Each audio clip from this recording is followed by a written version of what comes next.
آغا سید مہدی قوام تہران کے ایک عالم دین تھے، بہت پاک دل کے، عشرہ محرم سے خطاب کر رہے تھے تہران میں. یہ بات ہے کافی پہلے کی، اللہ جانے کہ انقلاب سے پہلے کی بات ہے یا بات کی، لیکن اگر بات کی بھی تو فوراً امیڈیٹ بات کی بات ہے کہ جس میں تہران میں ابھی تک پرانا ایک ماحول کچھ علاقوں میں موجود تھا. تو وہ عشرہ محرم سے خطاب کر رہے تھے اور شام غریبہ کی مجلس ہوئی، تو جو منتظمین تھے وہ آئے ان کے پاس اور آ کر بہرحال عشرہ مجلس کا ہدیہ پیش کیا، اور انہوں نے کہا کہ جتنا ہم سے ہو سکتا تھا ہم نے آپ کی خدمت میں یہ پیش کیا ہے. اور وہ انہوں نے اسے کھولا بھی نہیں اس لفافے کو، بس چلے. تو ان کے ساتھ ایک شخص تھا، کہتے ہیں میں جا رہا تھا ان کے ساتھ، تو کوچے لالے زار سے گزرے. اب یہ جو قدیمی تہران ہے اس میں کوچے لالہ زار جو ہے وہ اس کی جو شناخت تھی وہ بہت اچھی نہیں تھی. اس میں کیفیز تھے، اس میں کلبز تھے، اس میں مختلف گناہوں کے مراکز تھے. تو کہتے ہیں کہ ہم وہاں سے گزر رہے تھے، رات کا وقت تھا. تو ایک خاتون تھی اور بہت ہی نامناسب لباس میں سڑک کے کونے پہ کھڑی ہوئی تھی، اور سب کو معلوم تھا کہ یہ کیوں کھڑی ہوئی ہے یہاں پر. تو سید مہدی قوام وہ کہتے ہیں ان کے ساتھ جو شخص تھا اس سے کہ وہ اس طرف سڑک پہ جو خاتون کھڑی ہوئی ہے اس کو بلانا ذرا میرے پاس. تو کہنا سید کو کام ہے ایک آپ سے. میں نے کہا کہ قبلہ آپ علامہ ہیں، آپ کے سر پر امامہ ہے، وہ خاتون جو کھڑی ہوئی ہے آپ جانتے ہیں کہ وہ کس مقصد سے کس نیت سے کھڑی ہوئی ہے، لباس انتہائی نامناسب ہے. تو سید مہدی قوام کہتے ہیں کہ میں کہہ رہا ہوں نا بلاؤ اسے کہو کہ سید کو کام ہے آپ سے. تو وہ گیا، اس نے خاتون سے کہا کہ وہ جو سامنے سید موجود ہیں اسے کام ہے آپ سے. وہ خاتون آئی، اس نے بھی آ کر جب قریب پہنچی دیکھا کہ امامہ ابا قبا میں ایک عالم موجود ہیں. کہا آپ نے مجھے بلایا ہے؟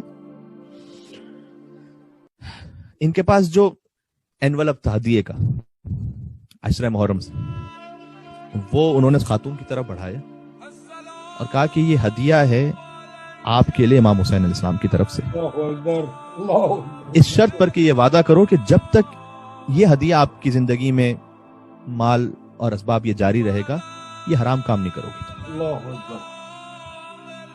اسے ہاتھ میں دیا اور پلٹ کر دیکھا بھی نہیں، چلنے لگے.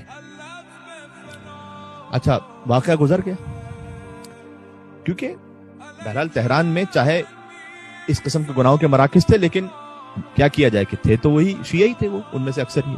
تو وہ خاتون بھی شیعہ تھی. اب فاسق العمل ہے.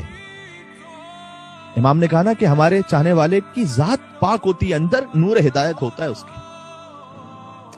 تو اسے دیا، وہ کہا کہ جب تک یہ ہدیہ چلتا رہے نا اس وقت تک دیکھو یہ گناہ نہیں کرنا، یہ بس تم مجھ سے وعدہ کرو یہ ہدیہ تمہارے لیے امام حسین علیہ السلام کی طرف سے. چلنے لگے آگے، اس سے بات بھی نہیں کی آگے. کہتے کئی سال گزر گئے، میں پھر کربلا گیا. کربلا میں حرم امام حسین علیہ السلام سے باہر نکلا تو ایک شخص آیا میرے پاس اور اس نے کہا کہ آغا سید مہدی قوام. کہا میں جی. کہا میری زوجہ ہیں وہ وہاں پر موجود ہیں، وہ آپ سے بات کرنا چاہتی ہیں. کہتے میں وہاں گیا، ایک خاتون باحجاب، اس خاتون نے بات کرنے کے لیے اپنا مکنا ہٹایا تھوڑا سا، اور مجھے آواز سے لگا کہ زار و قطار رو رہی ہے شدت سے. اور اس خاتون نے مجھ سے کہا کہ آپ نے مجھے پہچانا کیا؟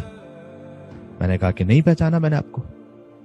کہ یاد ہے چند سال پہلے آپ تہران کی فلاں سڑک سے گزر رہے تھے اور آپ نے مجھے قریب بلایا تھا، میرا لباس بہت نامناسب تھا، اور آپ نے میرے ہاتھ میں ایک انویلپ رکھا تھا اور کہا تھا یہ ہدیہ ہے تمہارے لیے امام حسین علیہ السلام کی طرف سے.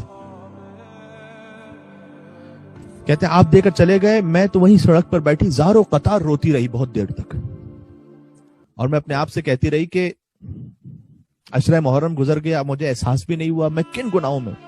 اور وہیں میں نے بیٹھ کر وعدہ کیا. کیوں وعدہ میں نے یہ کیا کہ چاہے اب یہ ہدیہ بعد میں استعمال کروں گی، ختم بھی ہو جائے، میں گناہ کی طرف نہیں آؤں گی، اس لیے کہ میں نے دل میں یہ خیال کیا کہ کیا مجھ جیسے گناہگار پر بھی امام حسین کی نگاہ ہے؟ کیا وہ ہم جیسوں سے بھی محبت کرتے ہیں؟ تو انہوں نے اتنی نگاہ کرم رکھی ہے مجھ پر. میں نے وعدہ کیا امام سے.